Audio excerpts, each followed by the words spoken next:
at, Belshazzar the king has had this feast, and he's invited a bunch of his lords and things of this nature to this large feast, and it is a large feast. And what they're celebrating has not been mentioned. While they are at this feast, he brings some of the goblets or some of the vessels of gold that Nebuchadnezzar had brought from Jerusalem and out of the temple, and starts drinking wine in their feasting and in their revelry, and they start toasting the gods of wood and of stone and of the pagan gods.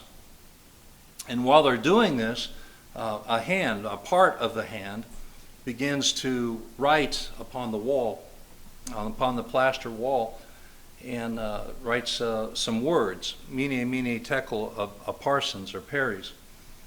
And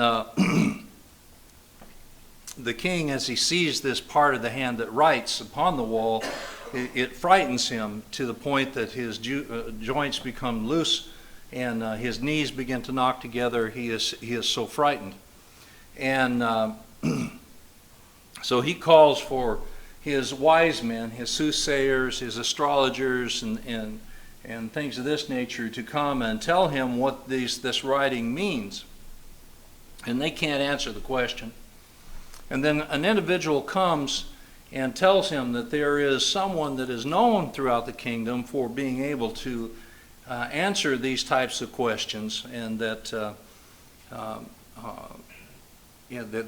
this individual should be called, and his name was known as Belteshazzar or Daniel. And so Daniel has come to answer these questions, and this is where we are at this point in time. Now, I'm going to leave our text for just a moment, and I'm going to remind you of where we were at as far as the kings are concerned, because this is going to be important in part of our discussion. If I can get to that spot.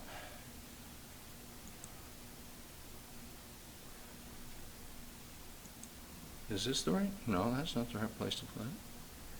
I'll eventually get there. Just hang with me a moment, since I have no idea what I'm doing. That won't help. Okay. Is that what I needed? There's what I needed to click. Okay. All right. So we're reminded that Nebuchadnezzar. Come on, quit working and just let me pull the menu down. No, that's not what I want to do. That's not what I want to do. This is what I want to do. Okay. No, quit. Quit. Just let me scroll down. No, quit. It's like talking to your cat. All right. That's what I'm doing, but it's not doing anything. Not doing.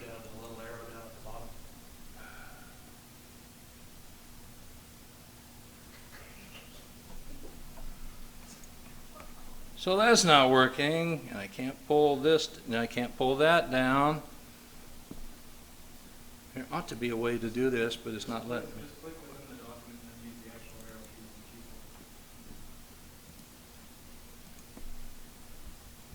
That don't work either. Keep going.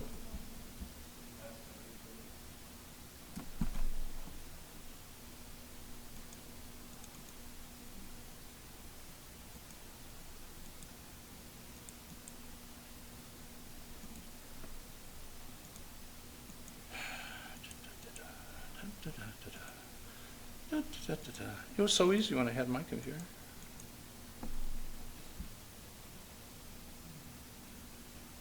It's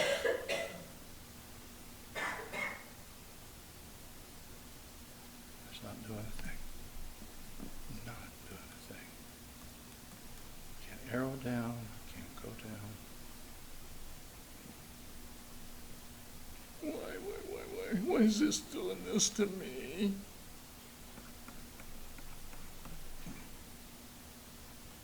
me do that. Let me do that.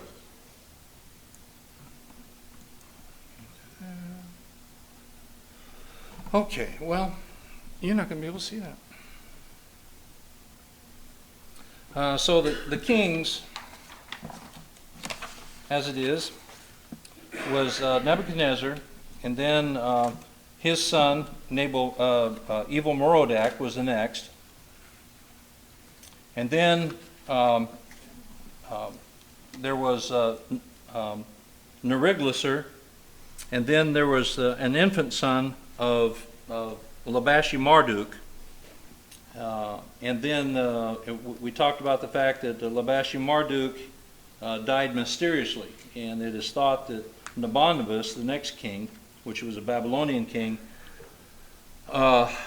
most likely killed Labashi Marduk in order to usurp the throne. Now, it is thought, and there seems to be some historical evidence, that Nabonidus married Nitocris, or Nitocris, however you pronounce her name, the daughter of Nebuchadnezzar, in order to secure the throne.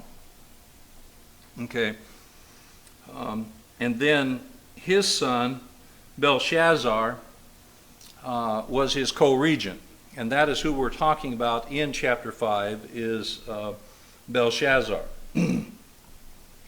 Now, I mentioned those individuals for a particular reason, because when we get back to our text, if I can do that, and if it'll allow me to, it lets me do that. Okay. When we get back to our text, there's some interesting words that goes on through here. Okay.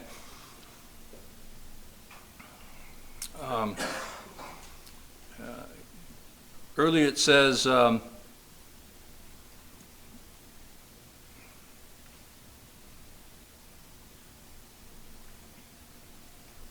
in verse 17, he says, "Let thy gifts be to thyself, and give thy rewards to another.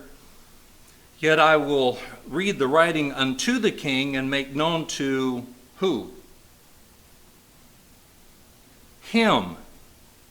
It's as if in verse 17, Daniel is speaking to someone else and not in the presence of the king at that point in time.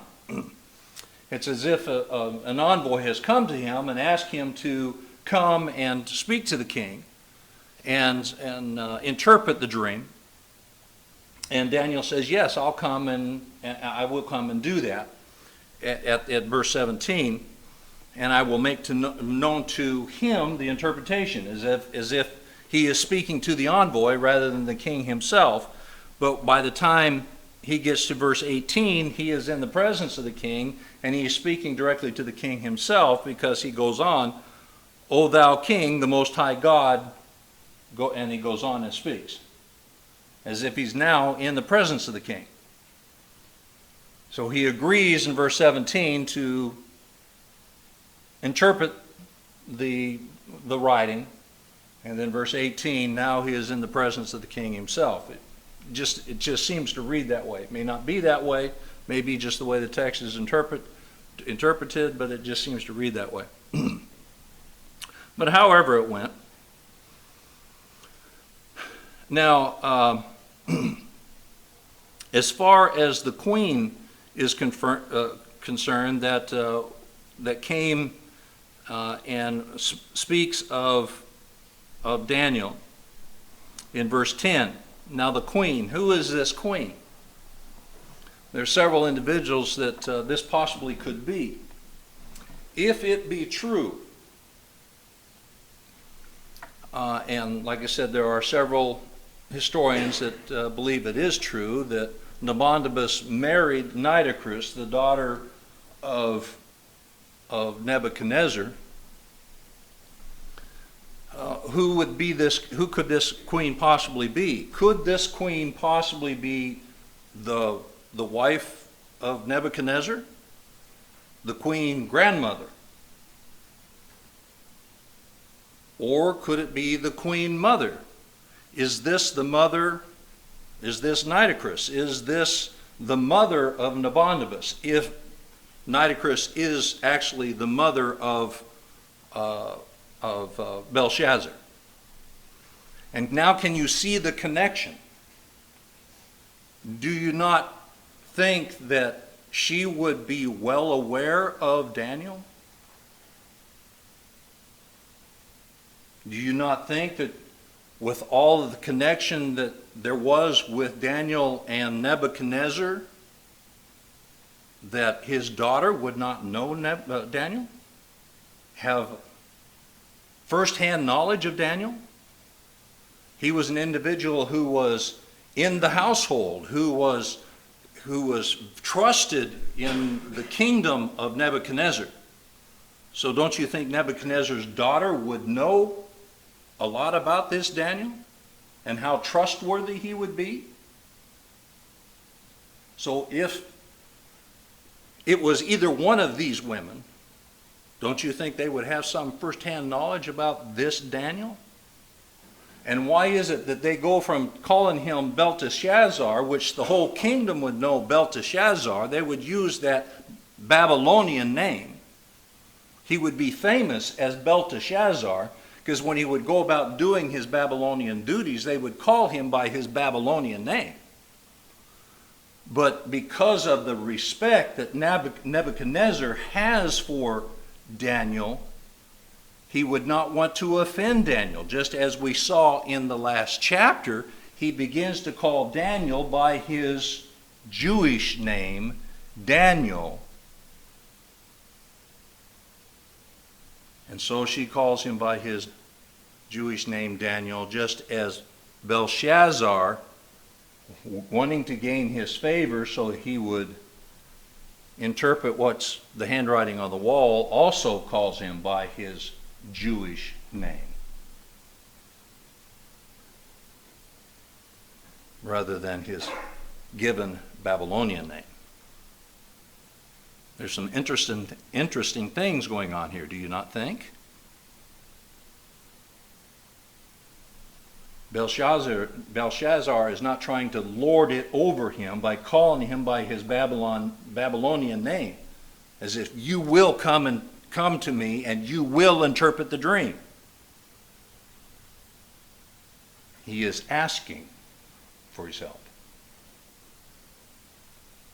It was common among the Hebrews, in particular, and Daniel being a Hebrew, to refer to ancestors as mother or father sometimes, and though that may not be their mother as we know it, may be a grandmother or great-grandmother or great-grandfather or great-grandfather, which is probably the sense of both the terms here, the queen and the father.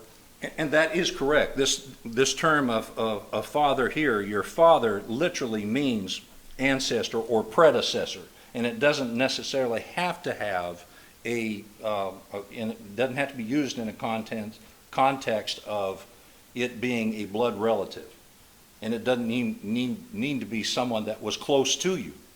It could be generations and generations before you, a king that was many generations before you. That is correct. But it was probably only 3 or 4 in this one. But in this case, as we can see and as we know through history, this is a king that was not many generations away. But I think it's interesting to note when we look at history, there may have been some relationship there. Oh yeah, I think so. Okay. I'm not saying definitely that there is, but I think it's interesting to note that there could have been. Okay. So who was this queen? I don't know for sure, but it could have been either the queen mother or the queen grandmother. It doesn't necessarily have to have been. I'm sure that there were other people in the castle that would have known of Daniel. Certainly he was an individual that was well known for some time, but I think it's interesting that it could have been one of these two women. Okay, so Daniel goes on, and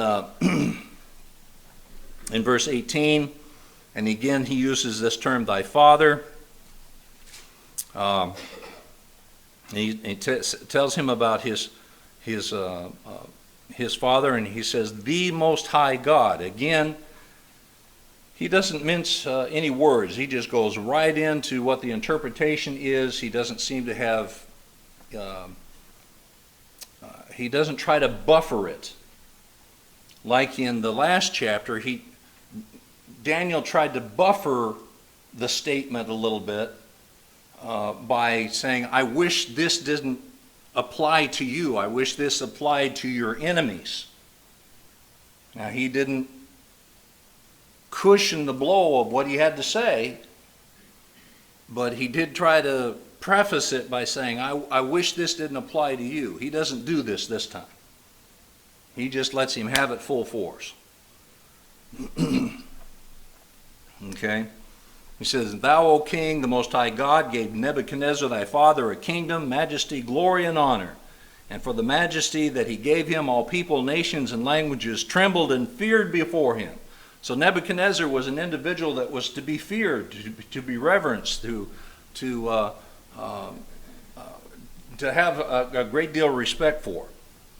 And whom he would, he slew, and whom he would, he kept alive. So God gave Nebuchadnezzar a great deal of power. And this is not something that we should take lightly. This is not something that any world leader should take lightly. But I don't think Nebuchadnezzar did. But he did do something wrong, didn't he? And whom he would, he set up, and whom he would, he put down. And Nebuchadnezzar did that quite forcefully at times. He told individuals, you will follow my rules. And if they didn't follow his rules, he put them down hard.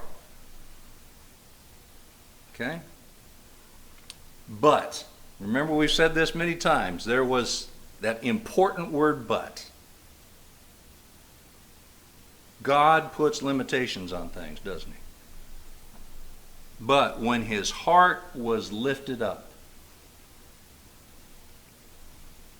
his mind was hardened in pride, he was deposed from his kingly throne, and they took his glory from him.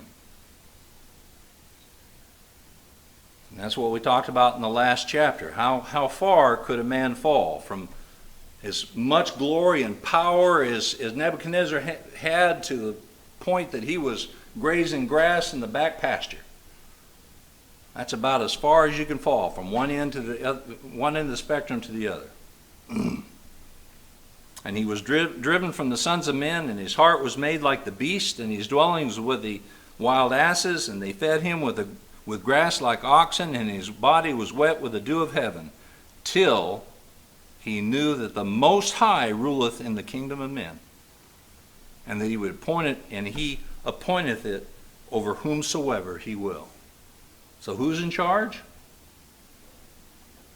God is. The Most High. The, singular. Not plural, not polytheism. There's one God, the God of heaven. Okay?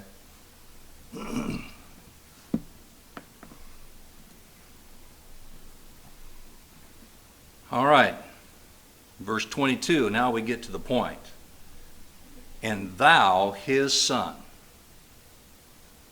you who have fallen after him, you who have come after him. Now, I want you to think for a moment. Here's a king sitting on a throne. Do you think he's been educated? When he grew up in the king's house, did he know much of anything? Was he a well-educated young man? We've already talked about, if you've been in my class, we've already talked about the clay tablets that they're constantly digging up in the Middle East yet today. That tells us about how much grain they used, how much things they used for certain things in war, even into Nebuchadnezzar's household. They had very accurate means of measurements and accurate ways of writing, all the way back in the days of Nebuchadnezzar and before. They kept records of these things. just like we do today. You don't think they wrote down history? What history do you think they heard about? What history do you think they paid attention to? You think they heard about a man by the name of Hezekiah that recovered from an illness? You remember reading in the Kings about them sending envoys from Babylon? You think that was written down? You think they paid attention to that? You think they heard about this little known group of people that come up out of Egypt and all of a sudden the whole Egyptian army disappeared and was destroyed? You think they heard about that? You think that was written down? You think they heard some of that history? You think those people paid attention to those kinds of things? You think this king was educated in that type of thing?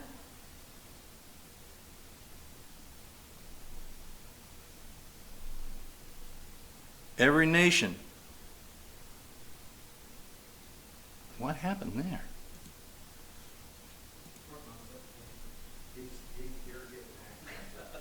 Every nation under God in that part of the land knew something about these things. They had some kind of tale. They had some kind of either verbal means of communicating these things. As the children of Israel came up out of Egypt, people were afraid of them as they come up because they had heard of the God of the Hebrews. You don't think the Babylonian people knew about these things? You don't think this king didn't know something about this stuff? They had studied the wars of the Assyrians. You don't think they heard about that 125,000 people that died as they tried to assault Jerusalem? You don't think they heard about some of that?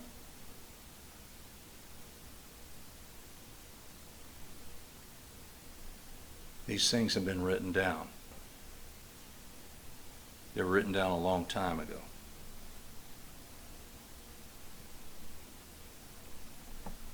Daniel tells him, "And thou, his son, O Belshazzar, has not humbled thine heart, though thou knowest all this." He goes back to Nebuchadnezzar and says, Nebuchadnezzar was humbled, and you knew about Nebuchadnezzar. You knew what God did to Nebuchadnezzar, and you didn't humble your heart. And you took those vessels of gold out of your temples, and you profaned the God of heaven. You didn't pay any attention to history. Now, is there a precept? Is there something that we should learn, that we should bring down to us today about that?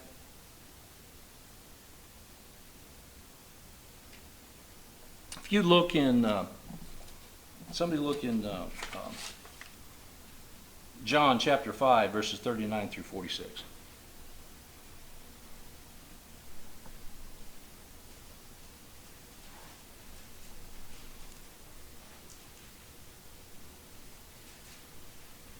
If you'd read that for me, please. John chapter 5, verses 39 through 46. You search the scriptures, for in them you think you have eternal life, and these are they which testify of me. For you are not willing to come to me that you may have life. I do not receive honor from men, but I know you that you do not have the love of God in you. I have come in my Father's name, and you do not receive me. If another comes in his own name, him will you receive. How can you believe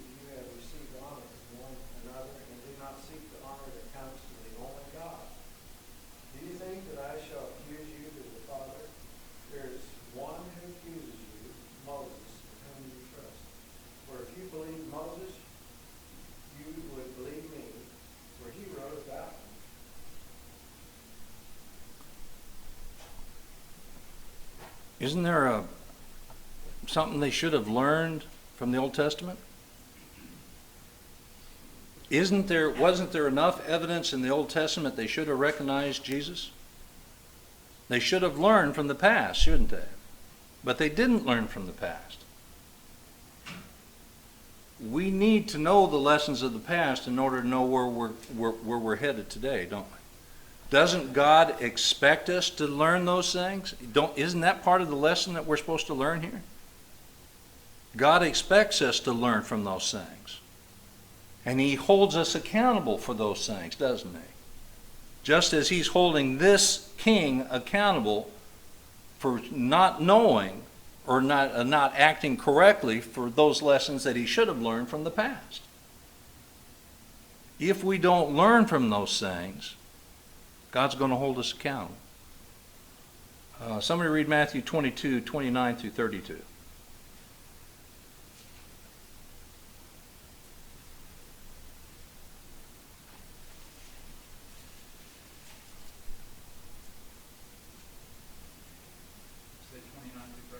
Correct. Jesus answered and said to them, "You are mistaken, not knowing the Scriptures nor the power of God. For in the resurrection they neither marry nor are given in marriage, but are like angels of God in heaven. And concerning the resurrection of the dead, have you not read what was spoken to you by God, saying, I am the God of Abraham, the God of Isaac, and the God of Jacob? God is not the God of the dead, but of the living."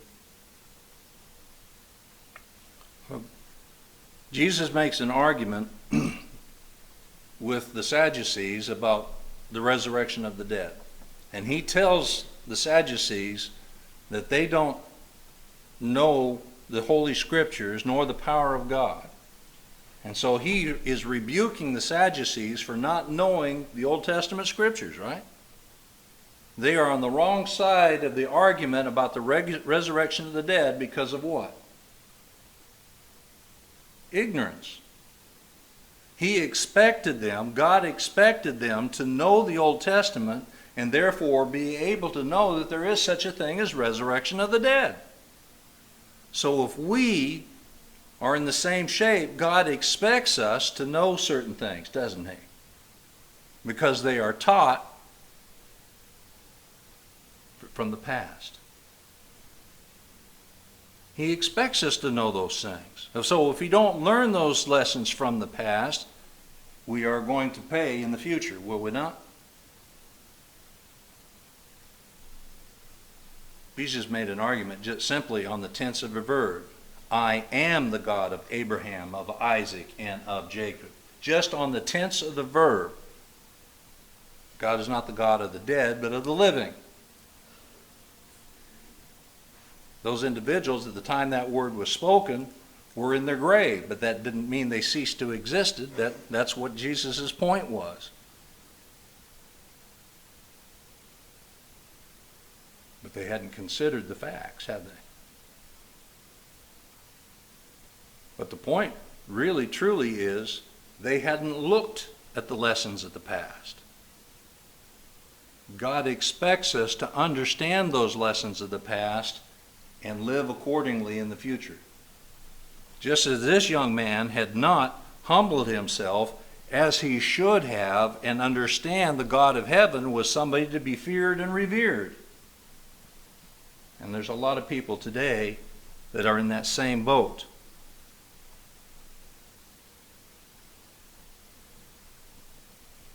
They don't learn the lessons of the past.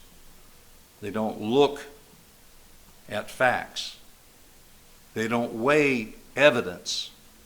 They only care about their own feelings. They don't care about the feelings of other people. And they're going to pay an awful price. Verse 23, but thou hast lifted up thyself against the Lord of heaven, and have brought the vessels of his house before thee, and thou and thy lord's wives and concubines have drunken wine in them, and thou hast praised the gods of silver and gold, brass, iron, wood, and stone, which neither do not hear nor know, and the God in whose thy very breath is, and in whose are all thy ways, hast thou not glorified. He should have known. but he didn't act accordingly. Then was the part of the hand sent from him, and this writing was written. The writing that was written, mene, tekel, parson. This is the interpretation of the thing. Mene, God has numbered thy kingdom and has finished it. What did he finish? He finished numbering the days of thy kingdom. There's no more days on your kingdom. It only numbered so many days, and now there's no more numbers. What does that mean? You're done. Your kingdom is over. It's not numbered anymore. Thou art weighed in the balances and found wanting. There's a reason that we have justice out there with balances. You're weighed against what is right and what is wrong. But today people don't know what is right. They weigh things according to their own feelings. But there is a just balance. But people don't know what it is anymore. They think their feelings are what's just. That is not justice. And when you weigh it according to God's justice, if you come up short, you better have the blood of the Lamb on your side to even out the balances. If you do not, you're going to be found wanting. Just as this young man found himself wanting. Peres or of parsons, thy kingdom is divided and given to the Medes and the Persians. You know what I find very, very interesting, and my time is far gone, I'm sorry. What I find very interesting is while he is feasting with all of his lords, Cyrus the Great has been outside the walls of his kingdom. Why is he feasting? Only an idiot would be feasting while he sees this huge army of Cyrus the Great outside his walls. He knew Cyrus the Great was there. But yet he's throwing this big feast as if there's nothing wrong, nothing to be worried about, everything's fine. An individual that cares about his people would be on guard. But not this young man. My time is far spent. I thank you for your kind attention.